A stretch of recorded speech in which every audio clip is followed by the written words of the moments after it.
Welcome to Real Talk 2024, a show where we discuss current events, politics, and hot topics in the political world. We will give you all the info you need about the presidential candidates and Indiana candidates so you can be an informed voter heading into November. Stay tuned and let's keep it real. Trump's fundraising campaign in opposition to Nikki Haley. Will the House impeach Mayorkas? The growing threat of Chinese cyber attacks. Farmer protests in France. Biden's response to drone strikes. And all your questions answered here on Real Talk with an interview with political science student Levi Alt. Real Talk 2044 right now.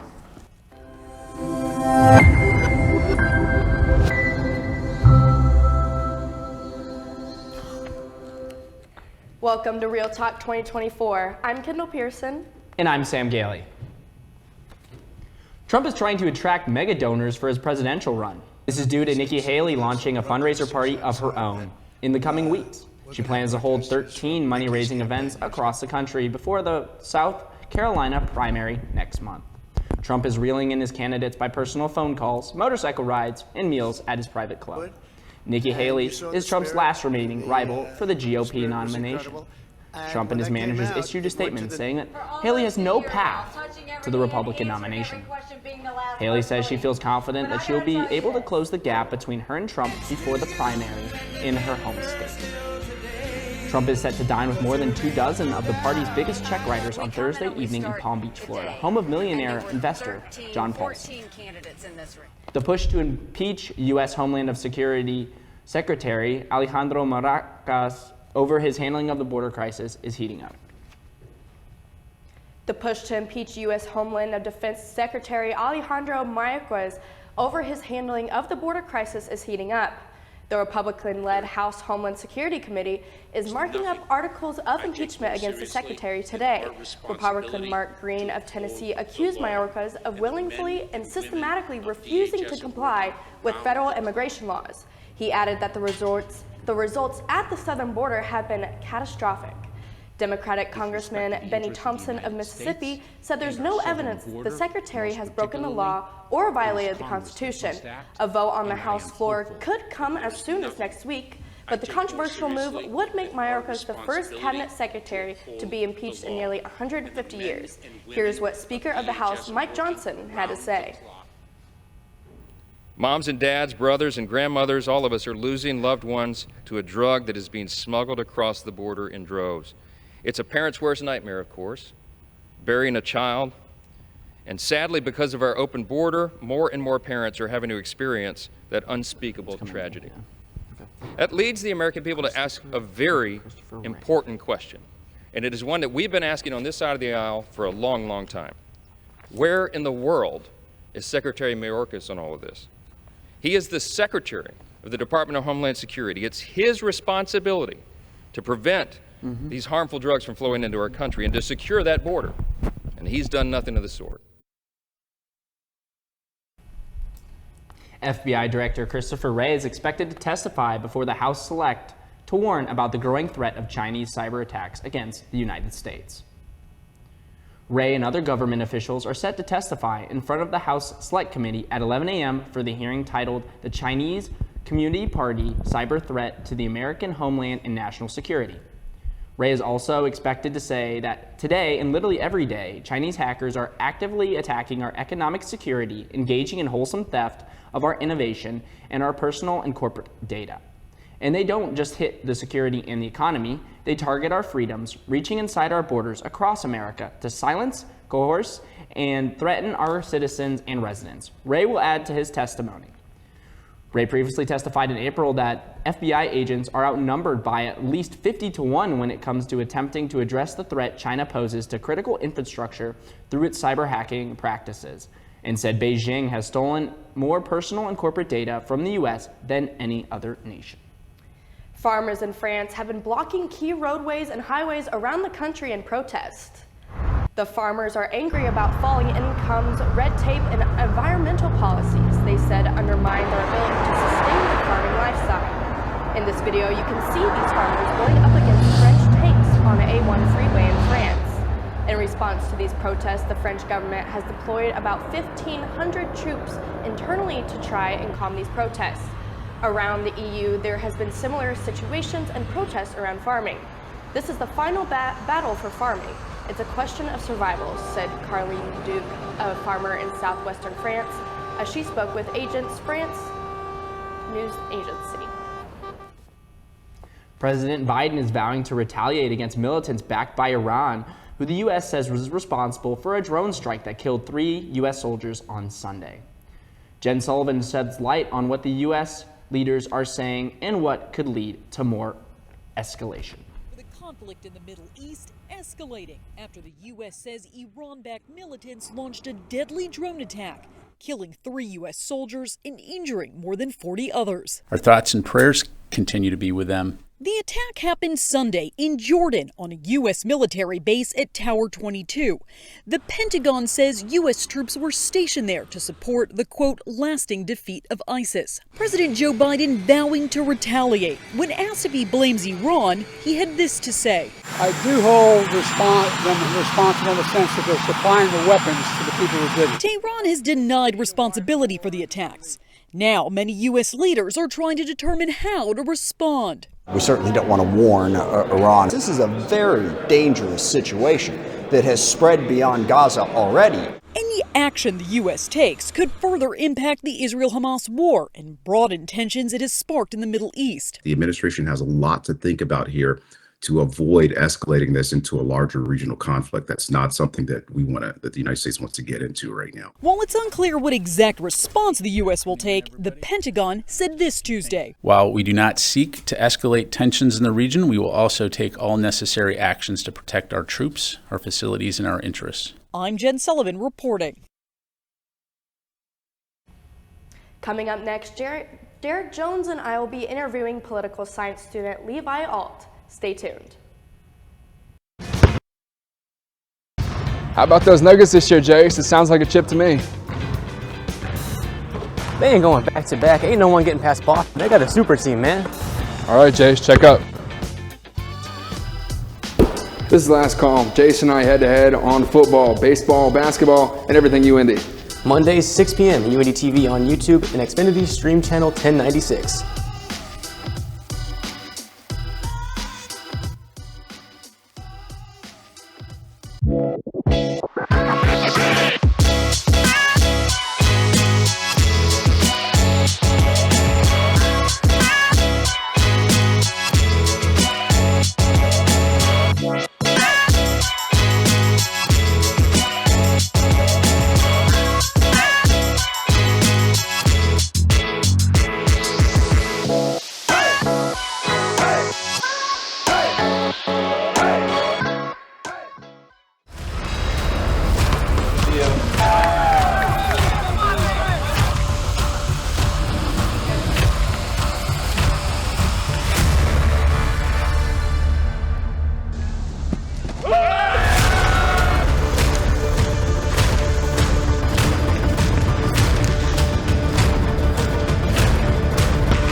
We'll leave it to our actual athletes.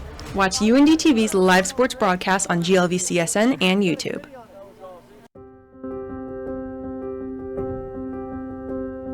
There's often a moment when you're helping somebody with math where they just suddenly get over that little barrier and they get it. It's a nice aha moment, and I really like being involved in helping students achieve that moment. And we do get a lot of those here in the tutoring lab.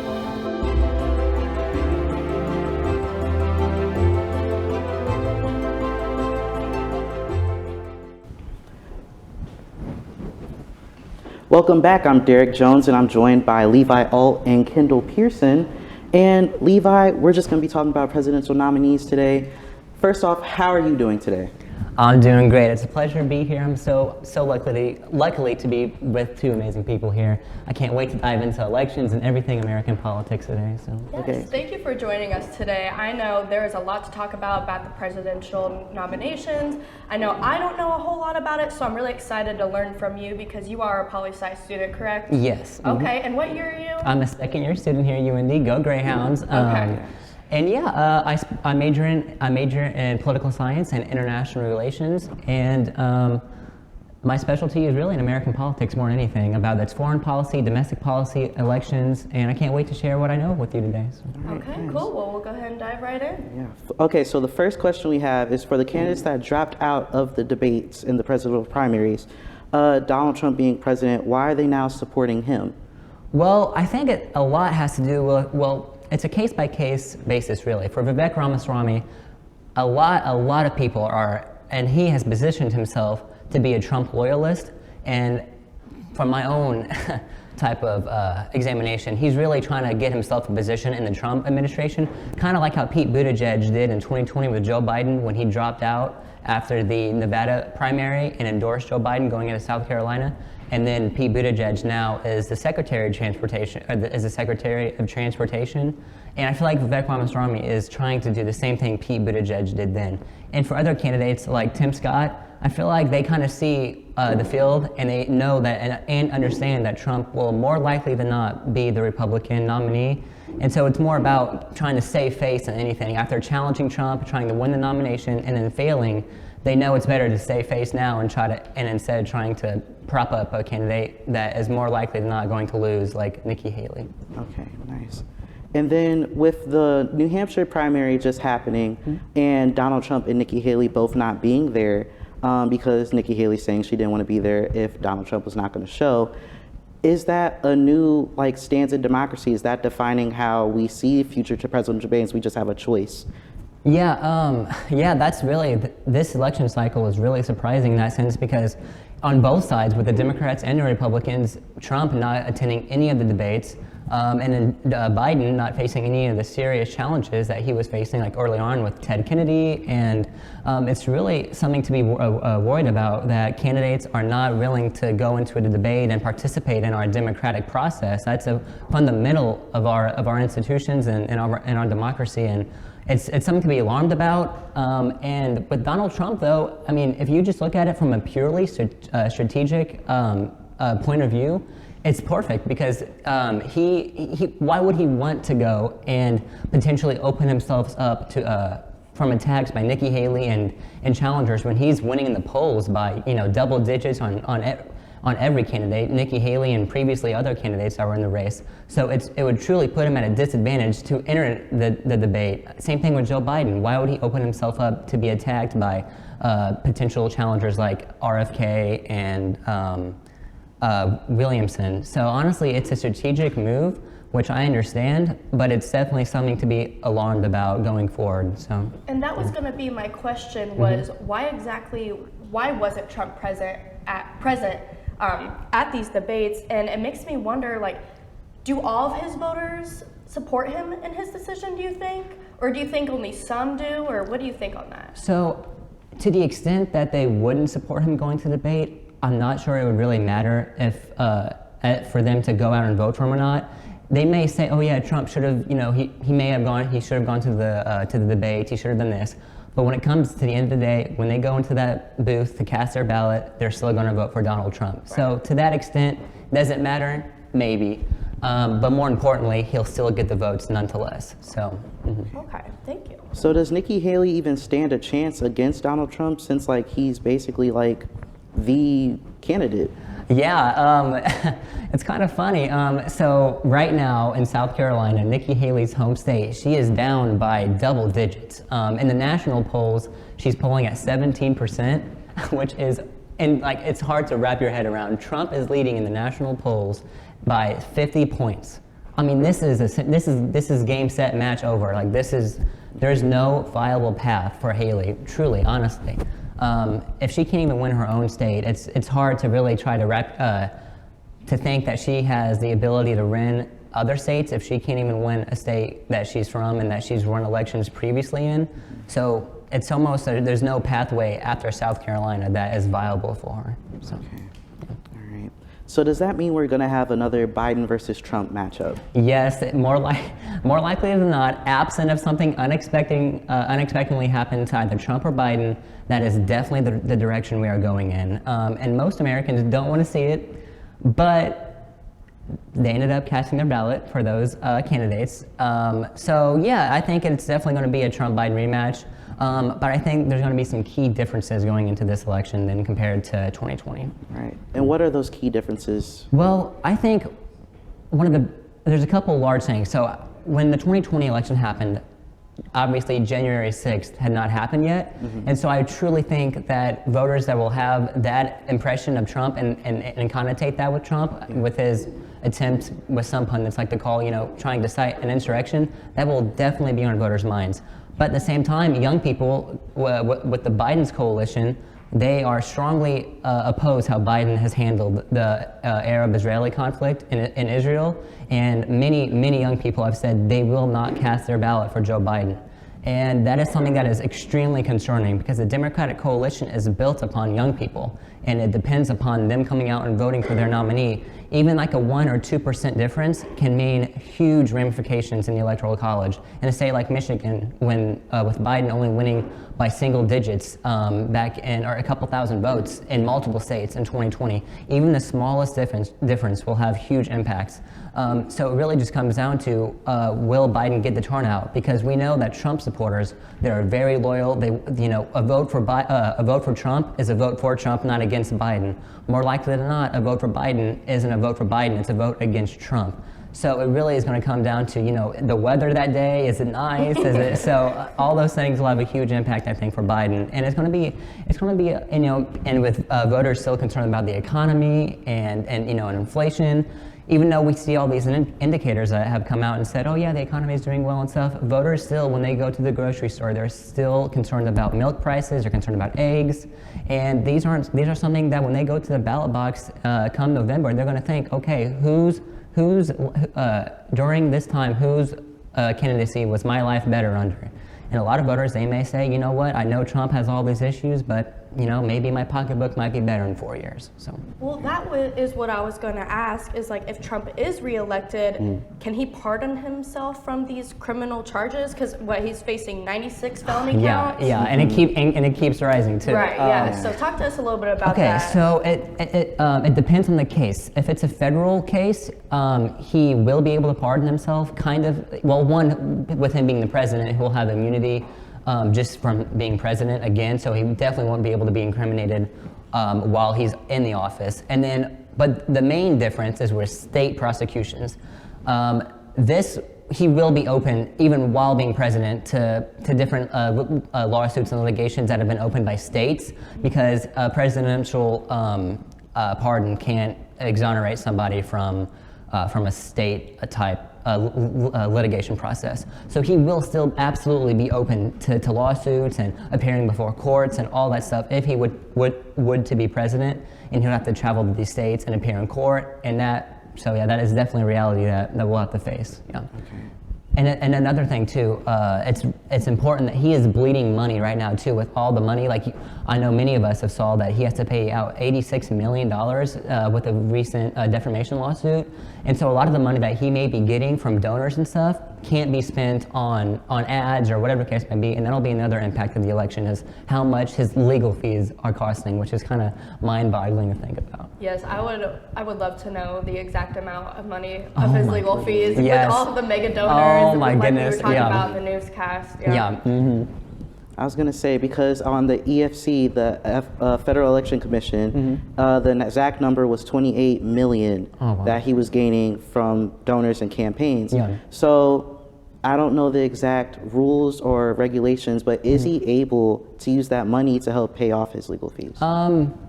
So there's indirectly, yes. Okay. Take out all the legal terms. Indirectly, he can. His main super PAC, as of this month, said that they had to spend more money on Trump's legal fees than they were able to take in. So that just should go to show you how dire Trump's situation is when it comes to money. He may have the hearts and minds of the Republican base, but when it comes to trying to win elections come November and trying to get moderates back on his side that he lost in 2020, it might be hard to reach out to those voters if he doesn't have, the ad support, the media presence that might be necessary to reach out to these voters. So yeah, it's definitely going to have an impact on the election. But indirectly, he is able to pay him. But even if he is able to pay him, they might be so much in the amount of money that he has to pay that he can't pay them entirely off. So, and obviously his personal wealth he'll be able to pay with his own. But he's trying obviously not to use his own wealth to pay for as much as these litigations as possible. Right, and I know Nikki Haley, obviously it's very easy for her to use Trump's charges against him, Yeah. you know. But I know she's drawing a lot of comparisons between Trump and Biden. Mhm. But like, what's her biggest motive? What comparison do you think she's using the most between them? Because she keeps saying it's time for a change. Yeah, and this is very, generic rhetoric that you would see, Right. And yeah, so I really think that she's trying to draw, a connotation that we need a new generation, nobody wants to see a Trump-Biden rematch, which is, if you look at the polls, true. But really, I don't think that either of those positions really translate well into electoral victory. So she may be right, and she may have a case in point of saying, hey, nobody wants this, we don't want to see this, but it truly doesn't matter really at the end of the day. So a lot of it really, and also too, I feel like she's failed her campaign by not going after Trump more heartily than what she has, because you can't just run against Trump and say, oh yeah, kind of like some of the other candidates said, like Ron DeSantis, trying to toe this very fine line between, okay, how hard do I want to hit Trump and how hard do I not want to hit Trump? Trump is in this weird type quasi-incumbent status right now, so it's really it's comedic really when you see these candidates trying to run against him and they're trying to say, oh yeah, like Vivek Ramaswamy, he said, I'm gonna in order to save Trump, I have to beat Trump, and all these weird things, like all these mental hula hoops they have to jump through and out to try to save face with Trump supporters, not critique Trump, but also distinguish themselves from them. So it's kind of funny to watch, really, from like an outside perspective. Mm-hmm. But really, I don't think what she's trying to do and drawing those comparisons is not going to matter at all, really, when it comes to the general electorate. But she does have a huge draw with independents, though, so yes. that may. Yeah. Do you think that will help her at all boost like her voter turnout when it comes down to the primary? So it depends on the primary or caucus that she's in, because some primaries, they only allow the members of their party to vote in the primary, like only if you're a Republican can you vote. Sometimes it's partially closed where you can have independents and party members run or vote in their primary. But more concerningly, after the South Carolina election, most of the Republican primary states will be a winner-take-all system. Okay. So that means that whoever wins a plurality of the delegates or of the vote in a state, the winner gets all of the delegates and the loser gets none of the delegates. So even if Trump wins a state by 1 point, by 1%, he will get all the delegates allocated to that state. So it essentially makes it impossible for Nikki Haley to win if she doesn't win a state. And right now in every single state, in all 50 states, she is not winning in any of them. So to the extent that it would matter, probably not. But it is something to say that maybe in a general election, where it's maybe a Nikki Haley versus Biden matchup, that she may do better because she could pull more independents to her side compared to Biden, because she's more tame, she's more digestible than maybe Trump is to a lot, as he has alienated a lot of voters away from his platform. So there's a case to be made that in a general election it would absolutely matter, but it's just not the way the parties are created. So it's going to be very difficult for Nikki Haley to win any state going forward. So. Right, and the next primary is tomorrow, right, in South Carolina.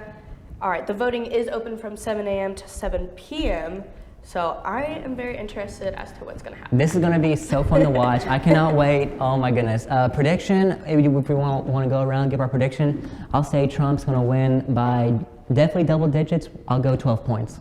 12 points.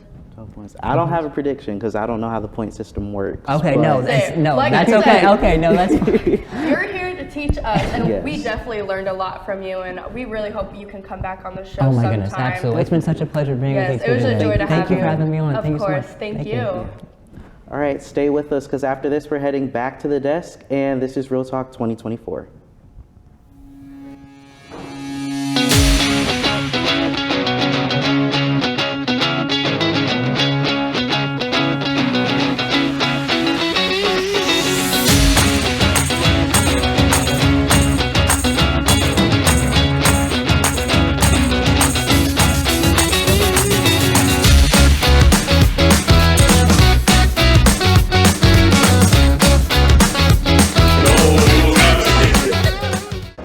So the overall mission here at Flanner House Indy is to help with the development and growth, the self-efficiency and self-sufficiency of the near northwest side of Indianapolis. When the Double Eights closed in the area, that left the near northwest side a food desert.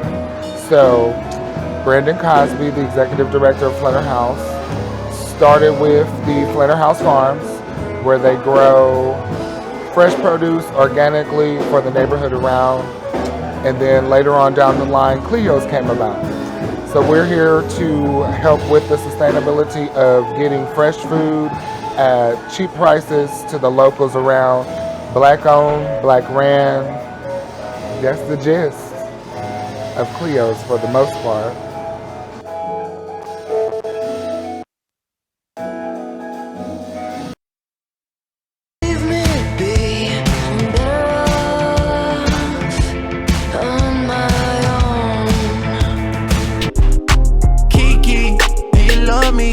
Are you riding? Say you never ever leave from beside me. Duh.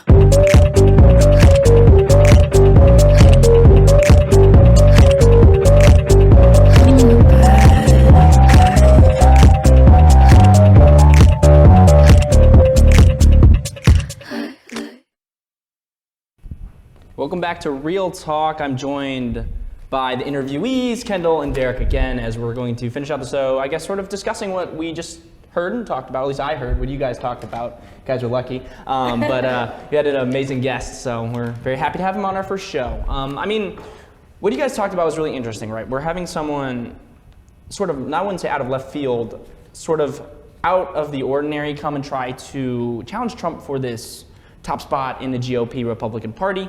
A lot of things, what Levi said was very factual. I mean, if she loses her home state, that's going to be a real big problem because if you think about it in terms of your family, if your family doesn't even like you in your home, then who's going to like you anywhere else? You're right. It's very interesting to me to see the outcome of this because can Trump really be challenged within his own party? So honestly, I don't think he could because after what we just learned from Levi, I mean, she could try to pull independent voters, but that still probably won't be enough. So we might be seeing another Biden versus Trump rematch, even though voters don't want to see that. So with that being said, I mean, honestly, we could just be having Biden versus Trump throughout the whole year and Nikki Haley just doesn't have a chance against him. She doesn't contend with him. Honestly, I would not be surprised if Haley were to drop out. I would not be surprised at all. I think America almost wants another Biden and Trump election. Really? I honestly, I think they do. I think America wants to see that again. I think they want the fight to happen again.